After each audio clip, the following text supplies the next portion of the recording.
Eu gostaria de compartilhar, eu não sei, deixa eu ver aqui qual que é o número do capítulo.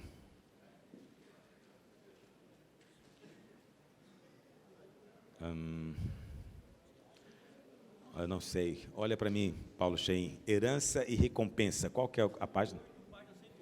Página 101.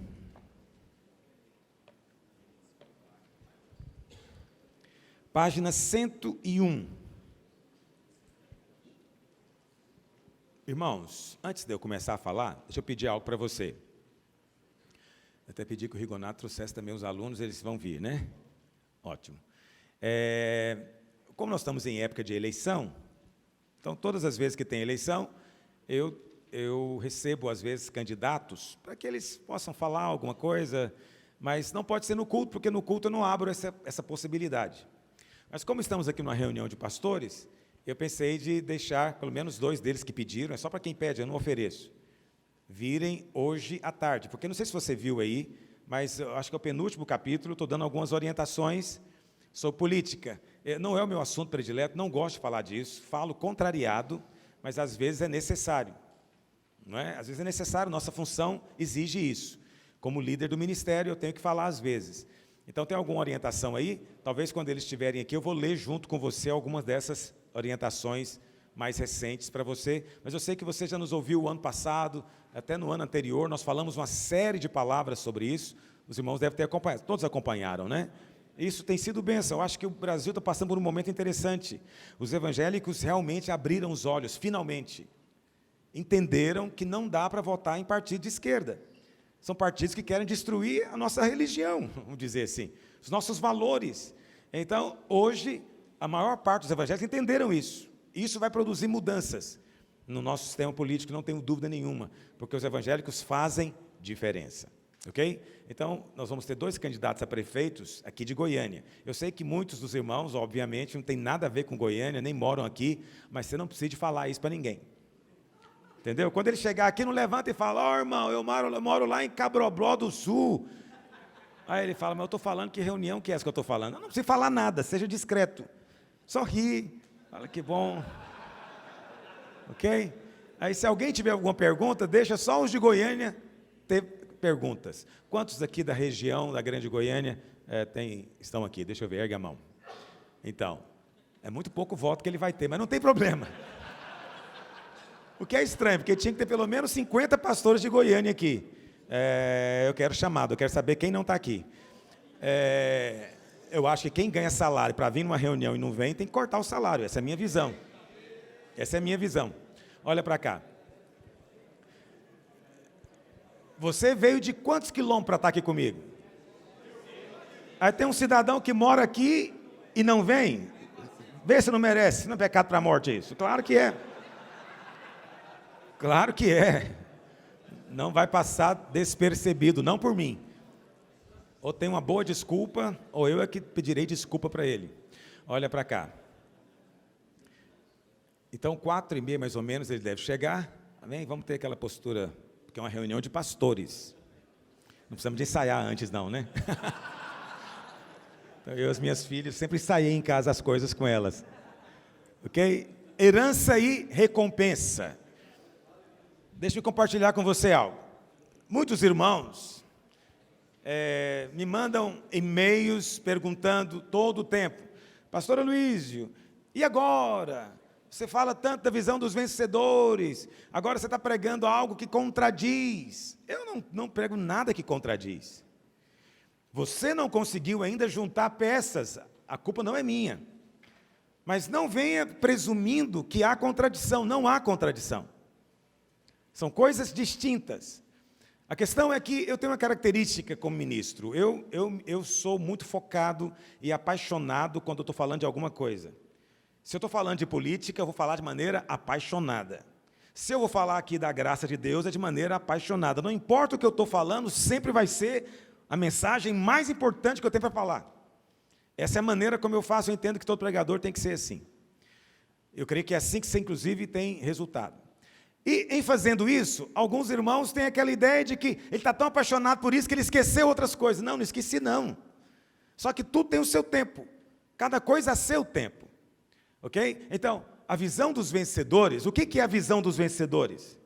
É a visão de que os crentes podem receber recompensa.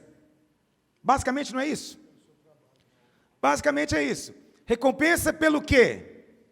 Trabalho, fruto. Ele é recompensado por Deus. Então, isso mudou alguma coisa? Não, está no Evangelho, meu amigo. Jesus mencionou recompensa muitas vezes. Paulo mencionou recompensa outras tantas. Apocalipse fala de recompensa. Então, não muda nada. Aí alguém diz, mas você está falando que é tudo pela graça. E é mesmo, tudo pela graça. É tudo por graça. Mas uma coisa é herança. Outra coisa é recompensa. Entende o que eu estou dizendo? Muito bem. O que é herança? Herança é aquilo que você recebe do seu pai, pela única razão de você ser filho. Qual que é a condição para receber herança? Filho. O filho mal comportado recebe herança? Recebe. O filho bem comportado recebe herança? Recebe. A herança é para todos. A herança é para todos. É parte da redenção. Ok? Então, Romanos 8,16 diz o quê? Que o Espírito testifica conosco que nós somos filhos de Deus. Filhos de Deus e co-herdeiros com Cristo. Co-herdeiros, quer dizer que você é herdeiro. Ok? Quem recebe a herança é o filho, que é herdeiro. Então, qual a qualificação para você receber herança? Tem qualificação para você receber herança? Não, para ser participante dela é só ser filho. Para desfrutar dela. Para desfrutar tem que ser o quê? Maior idade. Não é assim que a lei diz? Então, enquanto você é de menor idade, tem tutores para cuidar de você. Sabia disso? Se o seu pai e sua mãe morrerem, você for menor de idade, e eles eram muito ricos, tinham herança, o juiz vai designar um tutor para cuidar de você. E a sua herança fica, enquanto isso, guardada. Você não pode usufruir dela plenamente. Só para a sua necessidade básica. Ok? Então veja bem, só isso que o tutor tem acesso. Então veja bem, mesmo sendo filho, você pode ser um filho que não desfruta da herança. Pode ou não pode? Pode. Paulo disse o quê? Gálatas 4, verso 1. Que enquanto o herdeiro é menor, ele em nada difere do escravo. Quer dizer, ele é filho, mas vive como escravo. O pai dele é dono de uma Ferrari, mas ele não pode pilotar. O pai dele tem uma grande conta bancária, mas ele não pode desfrutar. Entende? O pai dele tem um carro luxuoso, mas ele não pode dirigir. Mas ele é herdeiro. No entanto, ele não desfruta. Por quê? Porque ainda é criança. Só que, com relação à maturidade, tem uma coisa interessante na palavra de Deus. Paulo diz que, infelizmente, as pessoas podem envelhecer e não amadurecer. Quando você envelhece e não amadurece, você, atendendo o tempo decorrido, deveria desfrutar da herança, mas não desfruta. Não desfruta. É como eu disse hoje de manhã.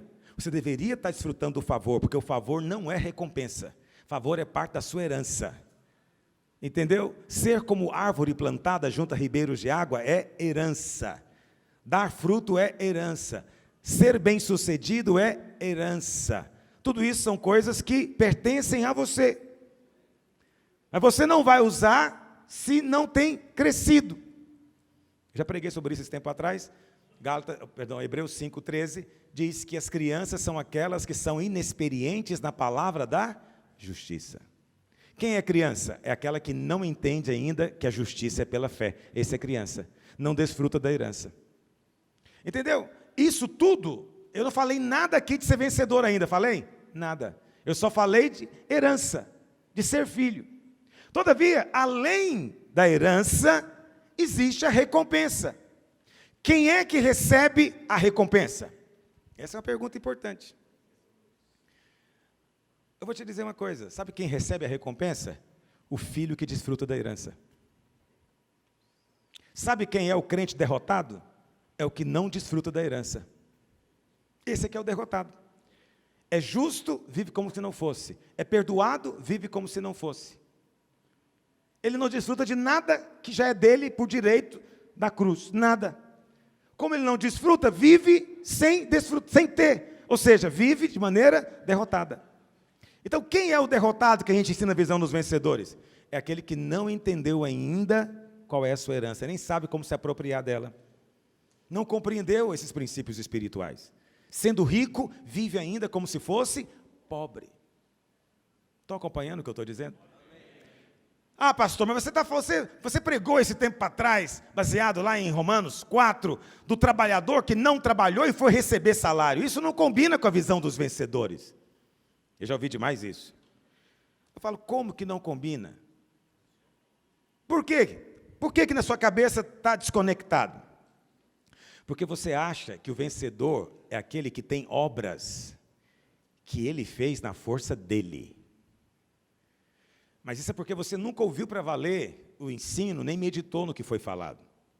Porque uma das diferenças do vencedor e do derrotado é que o derrotado faz. Mas o que ele faz é o quê? Madeira, palha e feno. E o que é madeira, palha e feno? É aquilo que é feito na força da carne, da alma. E o vencedor é aquele que faz pela força de Deus. Entendeu? Quem faz pela força de Deus, em outras palavras, faz pela graça, filho. Quem depende do Espírito, está dependendo do que, na verdade? Da graça, do favor imerecido. Entendeu? E uma vez que ele depende da força de Deus, ele vai fazer obras, mas a obra dele vai ser ouro, prata e pedras preciosas. Então, não há contradição. É que no final das contas, pastor, você ensinou que a salvação é pela graça e o reino é pelas obras. Ensinei mesmo. Agora, o que você não entendeu é que como essas obras são feitas. O reino é pelas obras que são feitas na força de Deus, na dependência do Espírito. Então, eu poderia dizer em outras palavras que o reino é pelas obras feitas segundo a graça. Qual a diferença de obras segundo a graça e obras segundo a lei? Obras segundo a lei é aquela que você faz para merecer bênção.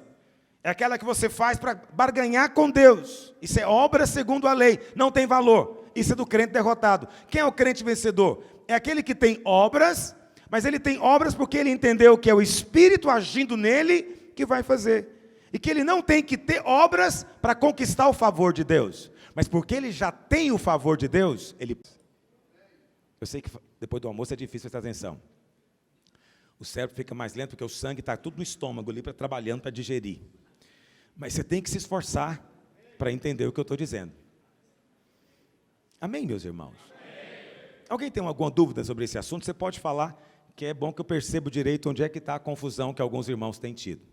Ok? Em qualquer momento você pode erguer a mão. Mas enquanto isso, pegue a sua Bíblia lá em 1 Coríntios 15, verso 10. 1 Coríntios 15, verso 10.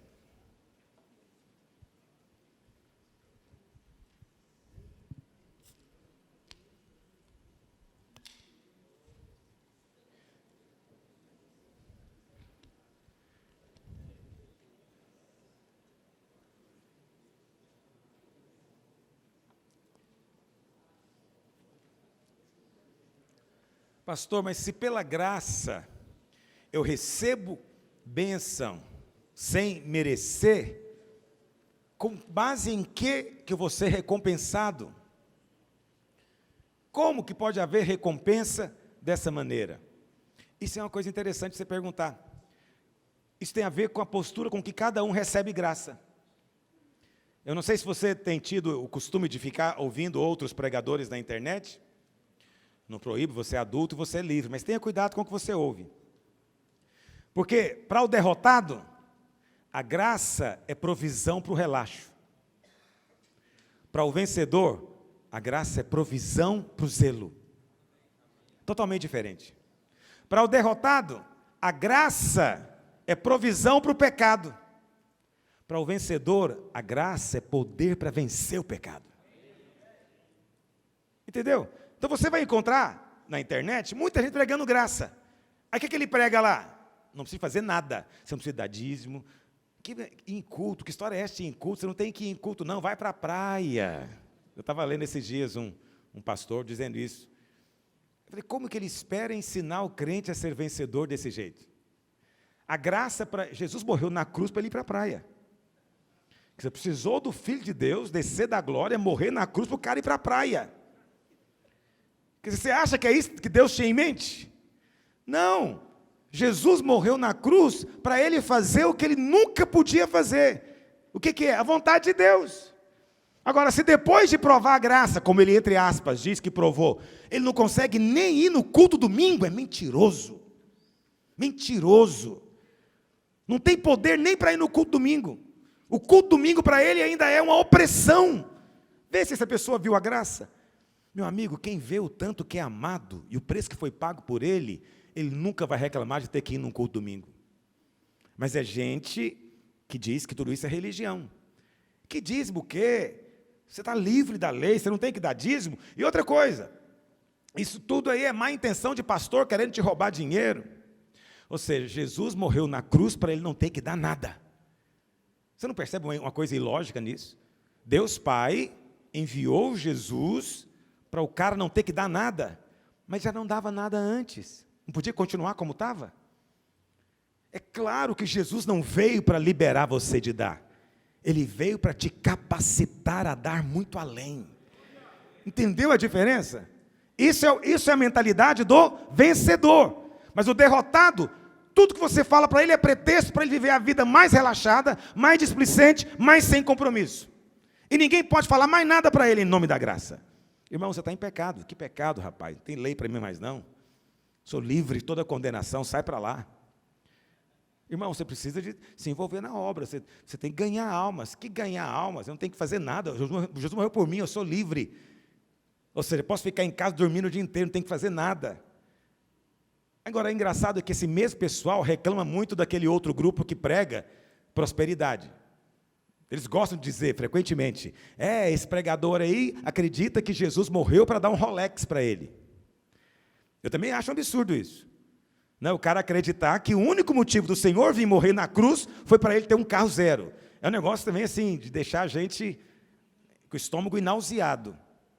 Mas pelo menos esse está querendo alguma coisa.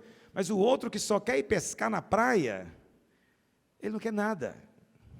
Entende? Então você sabe, existe vencedor e derrotado. Então mesmo o cara conhecendo a graça, ele tem uma mentalidade de derrotado. Então você não deve deixar de pregar. Quantos estão me acompanhando hoje? Aí Paulo diz lá em 1 Coríntios 15, 10. Mas pela graça de Deus, sou o que sou. Essa é uma das afirmações mais lindas do Novo Testamento. Tudo que você é pela graça. Por que você é pastor? Pela graça. Não é porque eu sou melhor, não é porque Deus achou que eu era melhor do que os demais, não. Eu sou o que sou pela graça. O favor imerecido de Deus me colocou por um propósito divino. Não tenho mérito nenhum na minha função, nem no meu cargo. Esse é o homem de Deus vencedor. Paulo diz, e a sua graça que me foi concedida, não se tornou o quê, meus irmãos? É possível receber graça e a graça ser vã? É possível. Vou tentar dar exemplo para você entender. Eu falei para você hoje do pastor que não está feliz no ministério. Esse pastor recebeu graça para ser pastor? Sabe qual é o sinal que você recebeu graça para alguma coisa? Você é feliz. Deus não traz infelicidade para ninguém. Se você é feliz sendo pastor, você ganhou graça para ser pastor. Se você não é feliz sendo pastor, larga hoje. Você está no lugar errado, totalmente errado. Não, eu tenho que negar a mim mesmo. Não, você não tem que fazer essa bobagem, não. Você tem que estar onde você recebeu graça. Recebeu graça para ser engenheiro? Vá ser engenheiro, feliz, para Deus, para o Senhor. Então, quem é pastor tem que ser pastor feliz. Eu falo meu testemunho, eu saio da minha casa feliz. Minha esposa pode testificar isso aqui. Eu levanto feliz, eu sou pastor. Quando eu acabo de pregar, eu chego em casa e eu falo para ela, nasci para isso. Ela fala, dá para anotar. Eu falo, mas eu tenho que te contar. Eu nasci para esse negócio, eu gosto de pregar. Eu falo para ela, eu não gosto de relatório de célula, eu não gosto de ter que dar duro em irmão, eu detesto algumas coisas na igreja, mas quando fala que é para ensinar a palavra, não tem hora, não tem dia, não tem tempo ruim, pode ser depois do almoço, o que for, eu estou alegre. Vê se não é de Deus, é graça. Recebi graça para isso, eu não tenho mérito nenhum, recebi graça. Você recebeu graça para isso? Amém. Não deixa a graça ser vã. Como é que a graça se torna vã?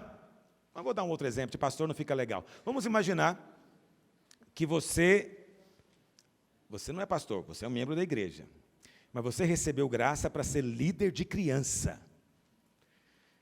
Você se alegra com o trabalho de criança. Você tem prazer, porque você recebeu graça. Mas aí, você fala, eu não posso me dedicar ao trabalho de criança, porque eu preciso de terminar o meu mestrado na faculdade. E depois eu preciso de me preparar para o concurso que eu vou fazer. E depois eu vou trabalhar 8, 10 horas por dia, eu não vou ter tempo, infelizmente. Ela recebeu graça, essa pessoa? Mas a graça nela tornou vã? Ela não fez nada com a graça que recebeu. Ela vai receber recompensa? Ela não precisa usar muita massa cinzenta, você sabe que não. Agora, vamos pensar que ela não permitiu que fosse vã a graça que ela recebeu. E aí ela recebeu graça para ser líder de criança, ela está feliz de ser líder de criança, e ela fala, sabe de uma coisa? Eu vou trabalhar na obra, eu vou servir a Deus, vou fazer esse mestrado quando der tempo, eu vou trabalhar nos horários de folga, mas o meu principal é esse. Deus me chamou, eu quero ser usado por Ele. Ela está usando a graça que recebeu? Agora, vai receber recompensa? Sim ou não? Você não acha incrível que Deus recompense alguém só porque Ele quer ser feliz? Ele fala, gente, eu sou feliz ensinando a palavra. O que eu sou feliz é aqui, na frente, podendo falar para você da palavra. E quando eu tenho algo novo para falar que você nunca ouviu, aí que eu entro em erupção. Adoro, adoro. E aí você está acabando de me dizer que eu ainda vou ganhar uma recompensa no final por causa disso? Porque eu preferi ser feliz aqui do que fazer qualquer outra bobagem no mundo? Pois é essa boa nova que eu tenho para te dizer. Você recebeu graça. E se você responder a essa graça, Deus vai te dar uma recompensa. Aleluia! É tão empolgante isso. Não é maravilhoso servir um Deus desse? Agora, eu sei que na sua cabeça, recompensa é só para quem está muito infeliz. Eu estou muito infeliz, eu não queria ser pastor, mas Ele quer, né? Fazer o quê? Deus mandou, vou obedecer, vou negar a mim mesmo. E você fica a vida inteira sendo pastor, sonhando em ser outra coisa. Mas você fala, eu tenho que fazer a vontade dEle. Depois você vai ter uma surpresa desagradável quando chegar por lá. Entende? E Ele disser, eu nunca mandei você fazer isso.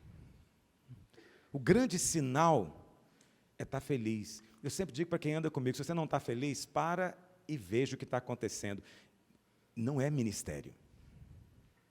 Viver atormentado não é ministério. Tem pastor que vive atormentado? Tem. Eu conheço pastores assim. E se é vontade de Deus, vai ganhar recompensa por causa disso? Nunca. Ele está destruindo o ministério dele e atrapalhando outros muitos jovens que olham para ele e falam, eu não quero isso na minha vida, Deus que me livre de um negócio desse. Vou viver atormentado assim? Não, eu não. Vou ser engenheiro, advogado, médico. Agora, quando você é feliz sendo pastor, sabe o que acontece com quem está perto de você? Dá água na boca deles. Eles falam, rapaz, também queria ser pastor desse jeito.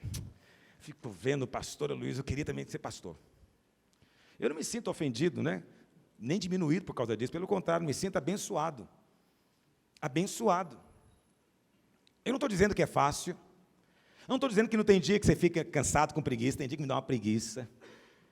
Não vou negar. Depois que eu fiz 50, eu ando numa luta com a tal da preguiça, que não é brincadeira. Meu Deus do céu.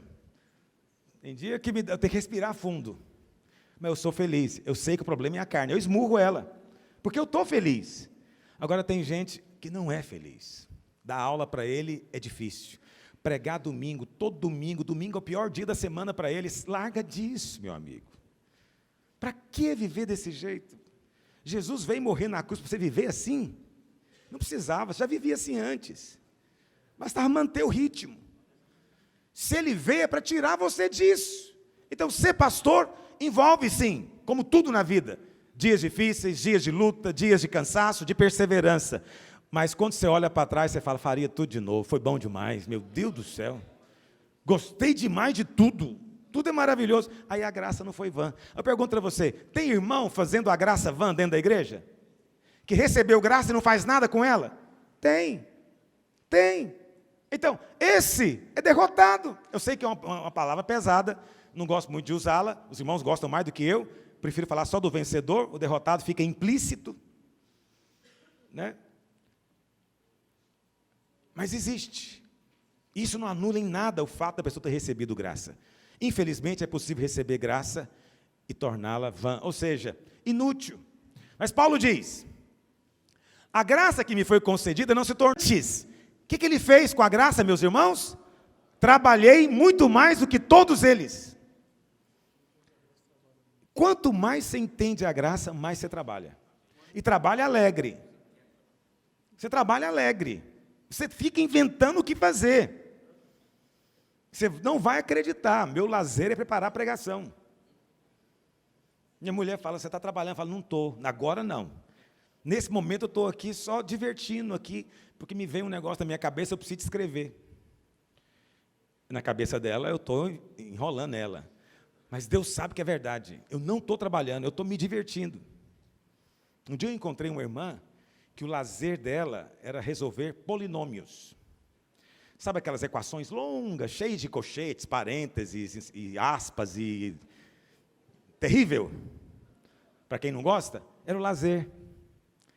Um dia eu encontrei no aeroporto, ela estava com uma equação monstruosa. Eu falei, o que é isso que está acontecendo?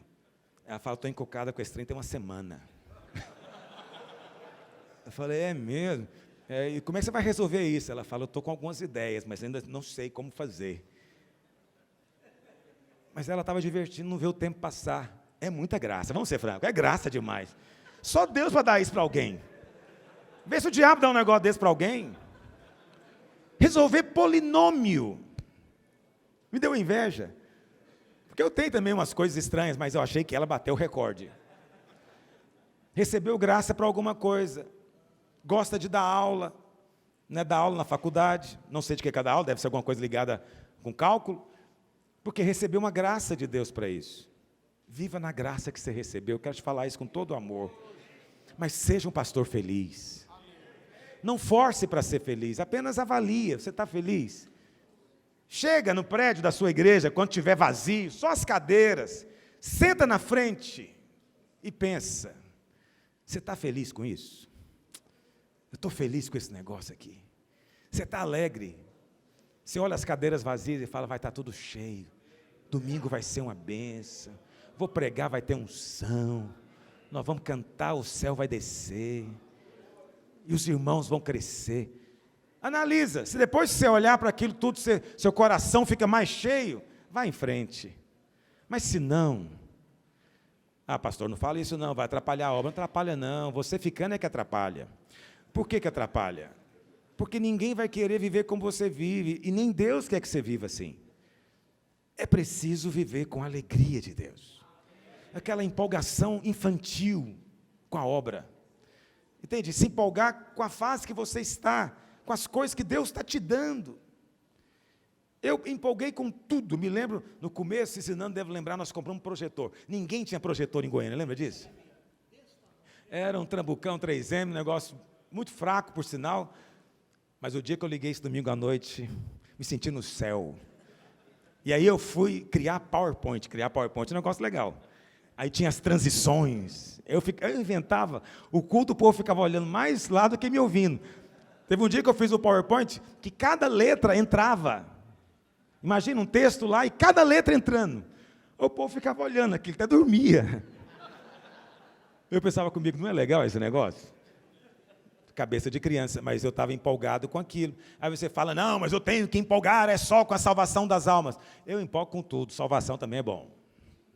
Ver gente convertendo faz um bem para a gente tão grande. Nossa, e ver o culto lotado, não, isso é bom demais. A vida inteira faltando, as cadeiras sobrando, lá atrás está meio vazio, um belo domingo não tem onde sentar. Você não sabe o que você faz da vida. Você fala, meu Deus, não coube aqui dentro. Aleluia. Não, você prega sim, você vira o Billy Graham domingo, você prega loucamente. Você nunca passou por isso? Pois você devia passar, porque é muito bom. Mas só quem recebeu graça para ser pastor é que tem essas alegrias. os outros não têm. Não sente essa felicidade. Eu estou te dando sinais para você perceber se recebeu graça. Eu quero crer que todos que estão aqui receberam graça do Senhor. Pastor, mas eu não estou feliz. Bom, tudo bem, isso pode ser uma contingência, uma crise, pode ser uma enfermidade, uma provação. Muitas coisas vêm para tirar a nossa alegria. Mas você sabe que é pastor. Você sabe. Dentro de você, você está alegre com a ideia de investir sua vida nisso. Outros acham que é um desperdício. Desperdício. Mas você está alegre. Fala, eu estou investindo tudo. Vamos ter um grande ministério aqui. Amém, irmãos? Eu estou te contando a visão dos vencedores. Você deve estar pensando, mas isso tem a ver com a visão dos vencedores? Com certeza. Quando você recebe uma unção da parte de Deus, uma graça especial, perdão, essa graça se transforma em unção que te capacita para fazer coisas. Fazer o que você não fazia antes. Não é nem uma questão de fazer melhor do que os outros, sem comparação. É uma questão apenas de poder fazer. Você faz. E faz com alegria. E aí, o que é mais fascinante, depois você vai receber uma recompensa. Segunda coisa, primeira coisa então, se você estiver acompanhando aí no livro, o vencedor ele recebeu uma graça, e essa graça não é vã. Segunda coisa, o vencedor é aquele que quer agradar a Deus. Agradar a Deus. Presta atenção no que eu vou te dizer. Isso também não muda em nada a graça. Deus ama a todos. Tem prazer em alguns. Deus ama a todos, todos. Você é amado de Deus. Cada um que está aqui pode confessar isso o tempo inteiro, é amado de Deus. Mas eu tenho que te dizer algo. Alguns dão prazer a Deus. Alguns dão mais prazer a Deus. Minhas filhas, desde pequena, aprenderam isso. Que elas têm sempre o meu amor. Mas elas têm que conquistar meu coração. Ou seja, elas têm que me agradar. Porque o fato de eu amá-las não quer dizer que eu estou contente com elas. Eventualmente, posso não estar contente. E aí você fala... Nossa tendência, eu lembro da palavra que eu ministrei hoje de manhã, é sempre achar que o que desagrada a Deus é sempre o pecado. Não, o pecado também, com certeza, mas o pecado não é a coisa mais problemática. Mais problemática eu falei hoje de manhã, chama-se justiça própria e incredulidade. Você agrada a Deus quando você crê. Lá em 2 Coríntios 5, verso 9, Paulo diz assim: é por isso que também nos esforçamos, olha que esforço, nos esforçamos, quer presentes, quer ausentes, para lhe sermos agradáveis. Esse lhe aqui é Deus, para sermos agradáveis a Deus. Paulo está dizendo que ele se esforçava para agradar a Deus, descobrir o que agrada o seu coração, e então agradá-lo. Porque importa, diz Paulo, que todos nós compareçamos perante o tribunal de Cristo, para que cada um receba segundo o bem ou o mal que tiver feito por meio do corpo. Presta atenção, os seus pecados já foram cravados na cruz. Esse julgamento aqui não é sobre o seu pecado, tá bom? O seu pecado já foi julgado na cruz do Calvário, mas esse julgamento aqui é para avaliar o que você fez para agradar. O que você fez que agradou? Tem a ver, portanto, com as suas obras.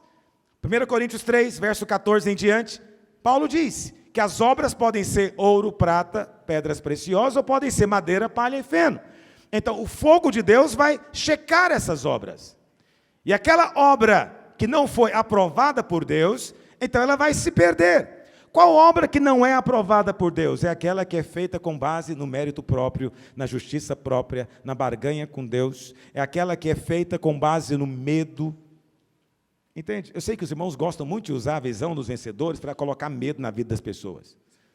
Isso é uma coisa muito ruim, porque medo passa, o amor permanece. Em 2001, quando teve aquele ataque às Torres Gêmeas, não sei quantos são dessa época, as igrejas americanas ficaram lotadas, todas, do país inteiro. Todas as igrejas lotadas. Por quê? Estavam com medo. Estavam com medo. Quando perceberam que a ameaça passou, as igrejas continuaram cheias, esvaziou tudo novamente. Porque o que é baseado no medo não permanece. Muitos de nós queremos ter os líderes com base no medo. Estamos o tempo inteiro ameaçando. Não fique ameaçando os irmãos, alimente os irmãos. Dê comida para os irmãos. Fale do amor de Deus para os irmãos. Fale da graça de Deus, conquiste o coração deles. Porque se eles trabalharem por amor, vai fazer diferença. Por medo, vai passar. Vai passar. E o que é pior, vai ser uma obra que não é aceita diante de Deus. Terceira coisa, o vencedor é aquele que quer receber recompensa. Preste atenção, isso aqui não tem nada de errado. Motivar os irmãos pelo medo é errado. Motivá-los pela recompensa é correto. Porque Deus tem prazer quando você quer ser recompensado. Muitos irmãos pensam o contrário. Ter medo é bom, recompensa é que é da carne. Não, é o contrário. Medo é da carne. Medo não é a maneira de servir a Deus. A recompensa, a motivação da recompensa é que é agradável diante de Deus. Na verdade, essa é a grande diferença entre o vencedor e o derrotado. O vencedor quer receber recompensa. Quando é que você recebe recompensa? Quando você agrada a Deus. E na segunda ministração eu te respondi essa pergunta. Como é que você pode agradar a Deus? Crendo. Hebreus 11:6. Sem fé é impossível agradar a Deus. Mas quando você crê, aí você agrada. Entende? E não é questão de fazer, não. É crer mesmo. E aí que entra uma coisa interessante. Alguns irmãos pensam que todas as nossas obras são uma questão de nós fazermos com as nossas próprias mãos. Não, às vezes a obra que Deus quer de você é apenas sentar e crer. E você vai ser recompensado só porque você sentou e esperou, descansadamente. E o que é pior, tem irmão que é carnal, que vai dizer, não basta você crer e falar, tem que fazer. Aí quando você faz, é madeira, palha e feno. Entendeu? Aí o cara faz, se estrumbica, se arrebenta e não ganha recompensa. O outro que não fez, só confessou e falou e ficou esperando, sentado. No final, Deus dá recompensa a ele, dá o trono para ele. Fala, você está qualificado. Para você entender que os critérios de Deus não são os seus. Completamente diferentes. Você agrada a Deus quando você deixa Ele fazer. E sai de cena. Quanto menos você quer aparecer, mais você vai agradar a Deus. Não é a sua obra, é a obra dele. Eu sei que as pessoas que não entendem direito, precisam de ter revelação, quando me ouvem falando isso, pensam que eu estou estimulando a passividade. Não estou. Nós continuamos a vida. Continuamos fazendo o nosso trabalho normal, no descanso. No descanso. Sabe, coração descansado, mas querendo a recompensa. Vamos ler alguns versículos lá em Hebreus 11? Olha o que diz, versos 5 e 6. Pela fé, Hebreus 11, verso 5. Pela fé, Enoque foi trasladado para não ver a morte, pois não foi achado, porque Deus o trasladara. Pois antes da sua trasladação, obteve testemunho de haver agradado a Deus. Fez o quê? De fato, sem fé é impossível agradar a Deus, porquanto é necessário que aquele que se aproxima de Deus, creia que Ele existe, que se torna o quê, meus irmãos? Essa é uma palavra especial aqui para nós. O que significa galardoador? Recompensador. Então, qual que é a fé que agrada a Deus? É a fé que crê que Deus recompensa. Você entrou para o seu quarto para orar. Oração, por definição, é não ação. Todo mundo que está orando não está fazendo. Não é obra. Está me ouvindo?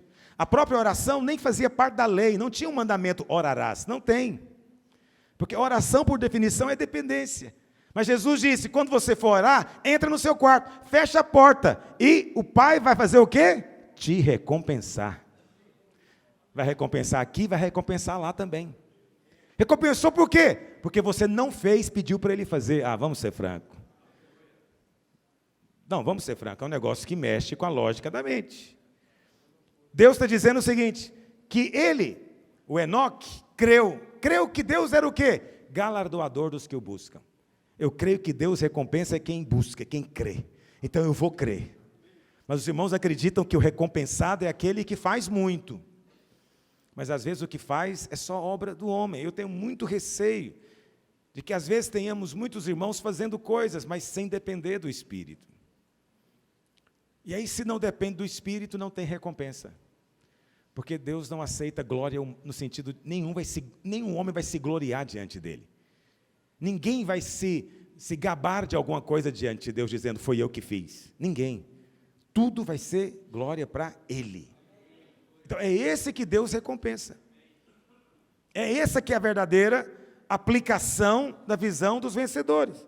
Vamos lá para o verso 35. Hebreus 10, 35. 11, 35. Não abandoneis, portanto, a vossa confiança. Ela tem grande galardão. Olha que interessante. A confiança tem galardão. Com efeito, tendes necessidade de perseverança, para que, havendo feito a vontade de Deus, alcanceis a promessa. Então, não abandone a confiança, porque crer é que dá recompensa. A recompensa é crer. Pastor, mas Tiago diz que a fé sem obras é morta. Então, nesse caso, vai ter obras. Porque todo aquele que crê, ele vai expressar a sua fé. Entende? Ele vai expressar a sua fé. Mas não é feita na força dele. É porque ele creu. Existe um tipo de irmão que recebe recompensa de Deus. É aquele que crê na recompensa. Parece, vamos dizer, redundante, né?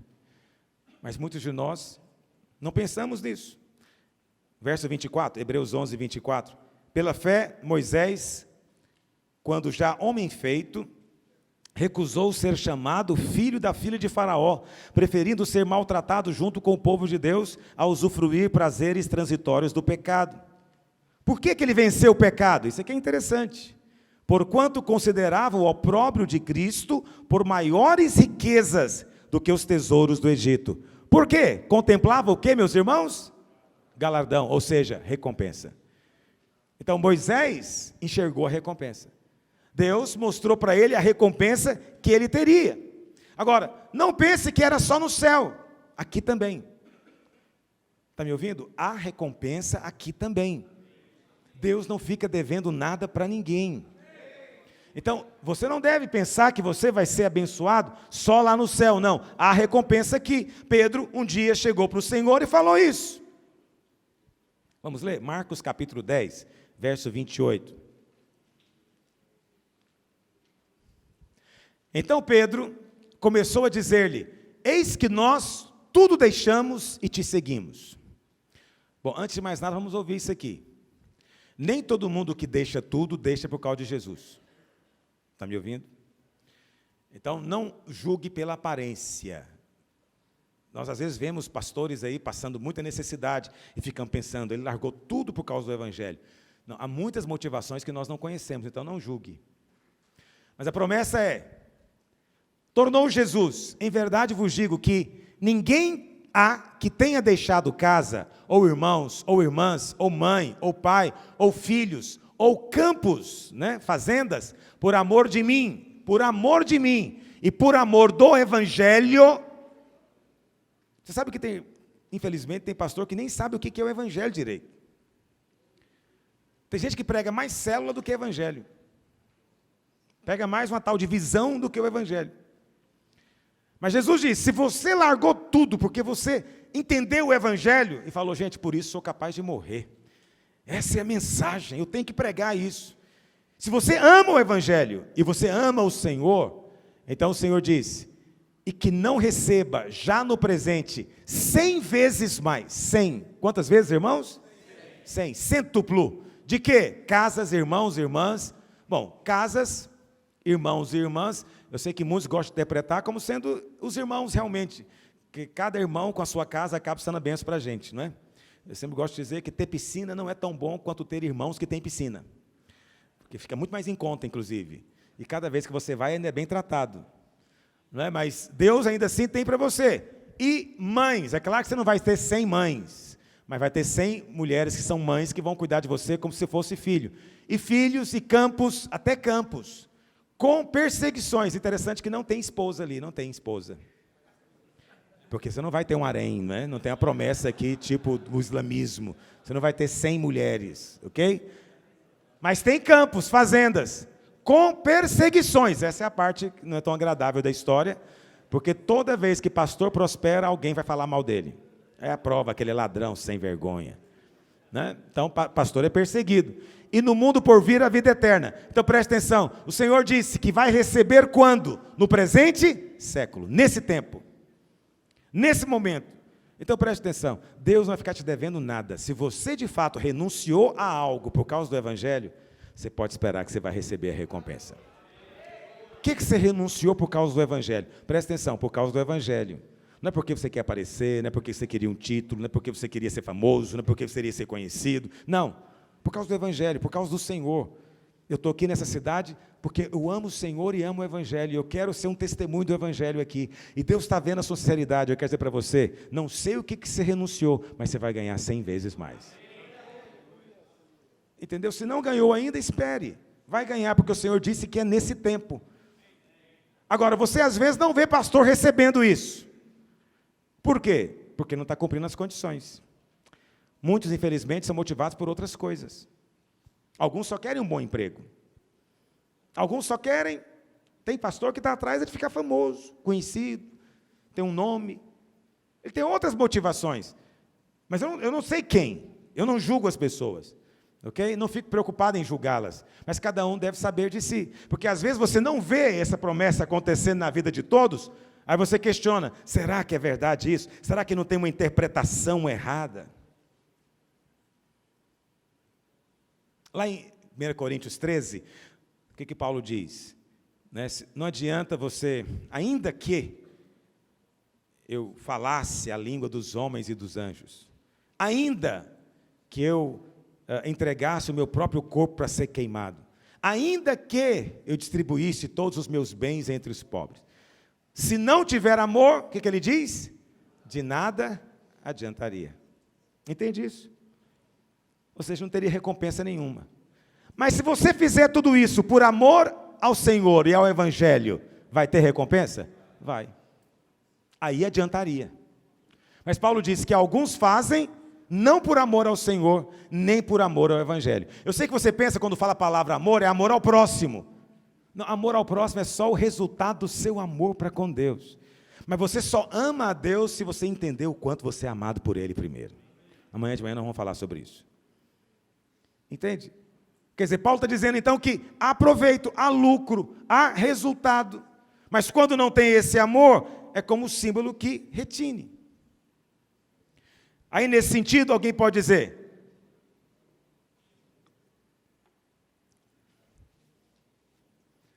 Pastor, você é contra barganha com Deus? Barganha, sim. Buscar recompensa, não. Porque Ele ofereceu recompensa. Não está esfriando aqui. O que está acontecendo? Quando eu falo que não pode abrir as portas, ninguém acredita. Olha para cá.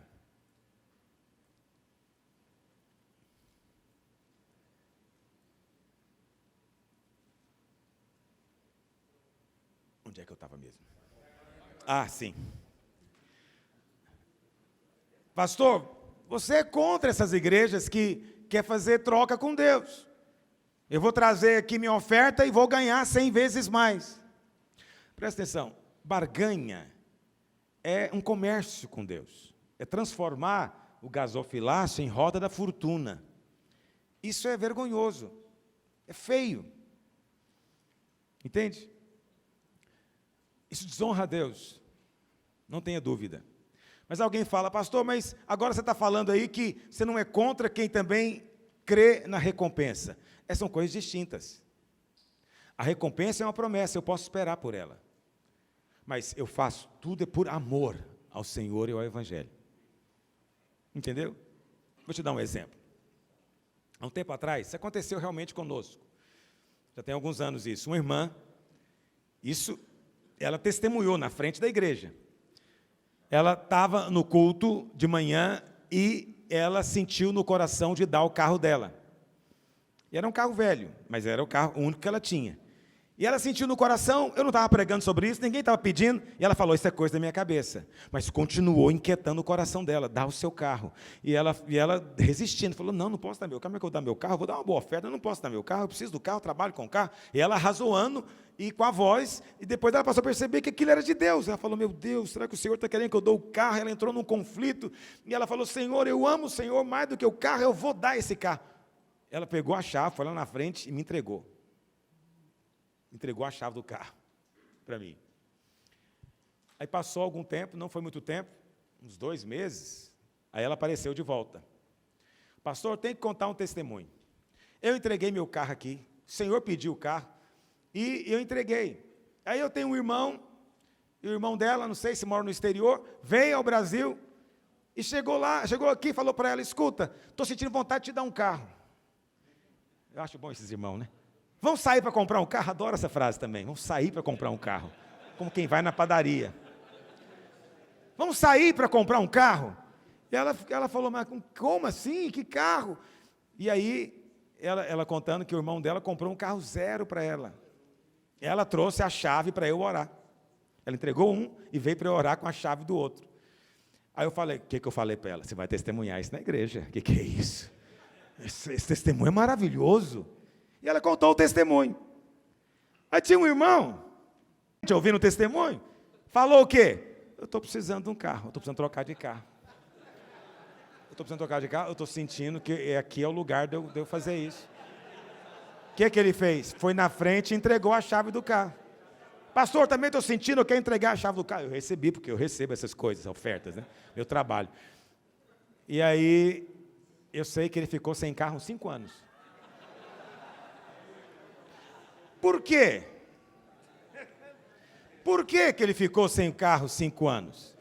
Porque não é automático, não é um balcão do baú da felicidade, que você dá o seu carro velho e pega um novo. Não, é relacionamento, envolve amor, no caso dela houve até crise de obediência, mas tudo por amor ao Senhor, não tinha nada a ver dela querer ganhar outro carro. Mas ela ganhou a recompensa. E ela fez bem esperar a recompensa do Senhor. Mas aquele não. Aquele queria só fazer a barganha. Quantos estão entendendo o que eu estou dizendo? Veja, é muito sutil isso. Não é uma coisa que você vai perceber simplesmente assim. Deu uma melhorada. O que aconteceu? Alguém ordenou a figueira aqui? Ninguém? A figueira tem nome, né? É João. João, eu te ordeno. Nunca mais vai nascer ar-condicionado de você. Não estava ligado, né? Que coisa.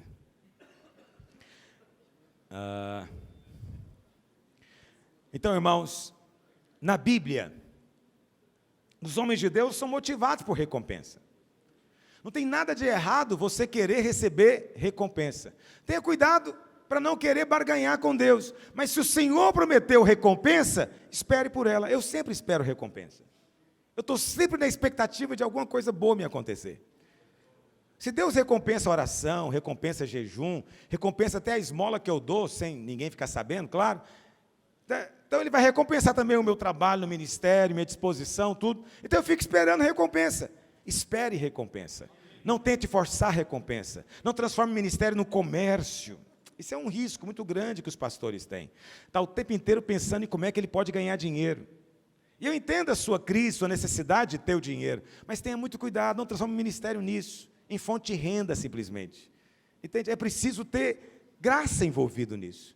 É preciso que o que você tem seja recompensa de Deus, e não fruto de algum tipo de ganância sua, que às vezes tem. E isso nos seduz de maneira sutil, sem percebermos. Sem percebermos. Não estamos autorizados a julgar ninguém, a não ser nós mesmos.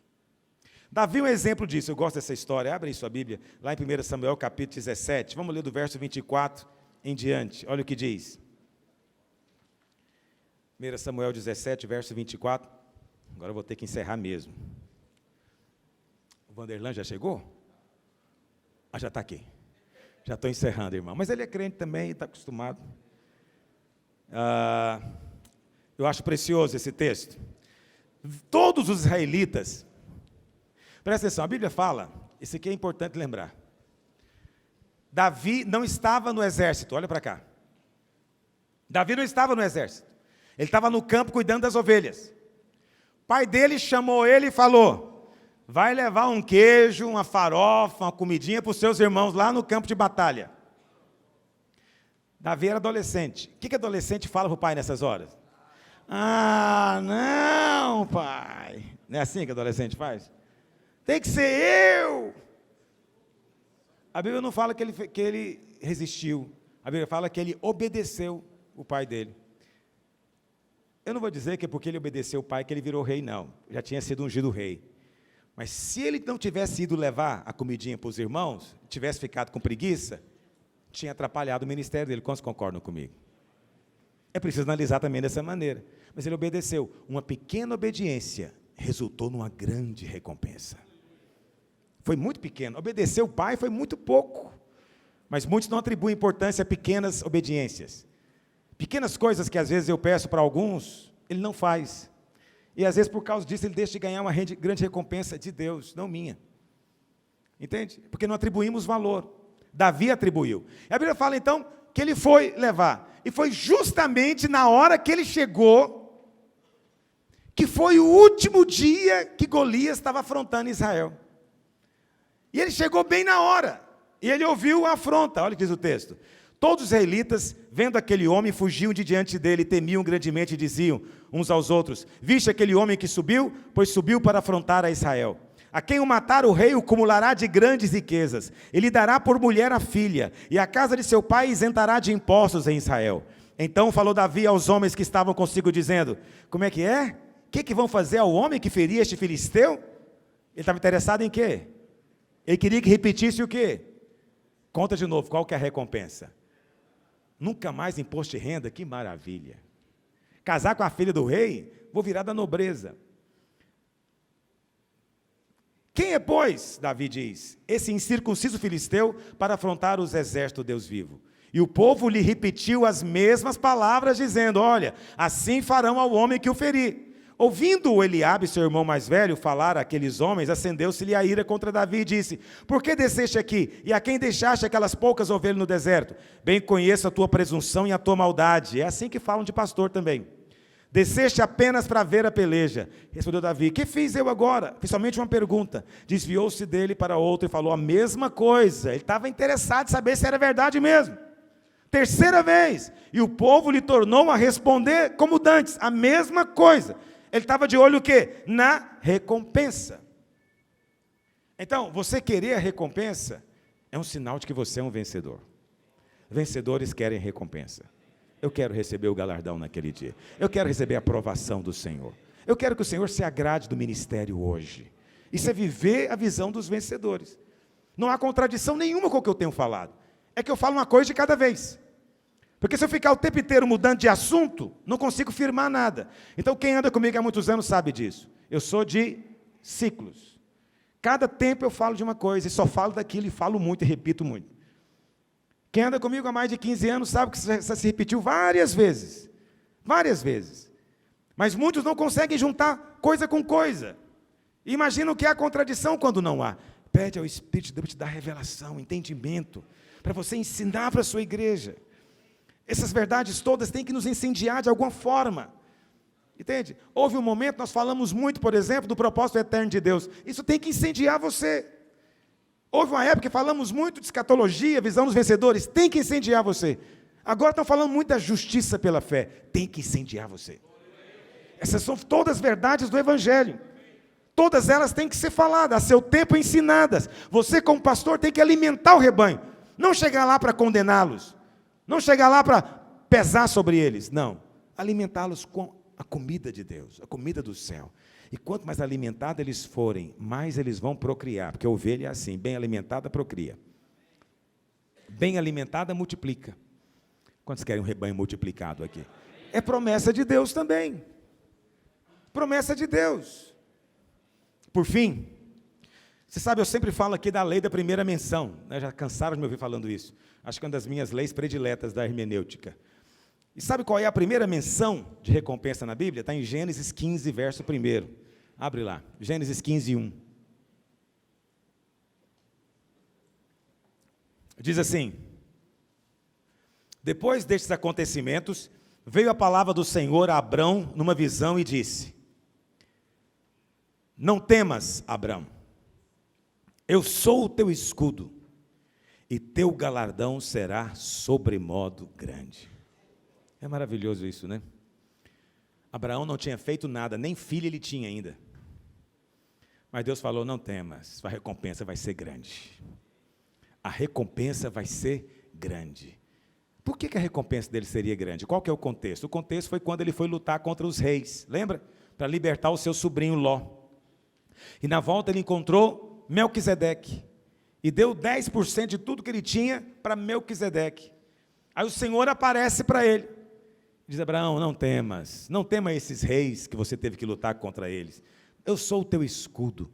Mas o mais importante é o seguinte: a sua recompensa vai ser muito grande. Por quê? Só por uma coisa: Abraão creu.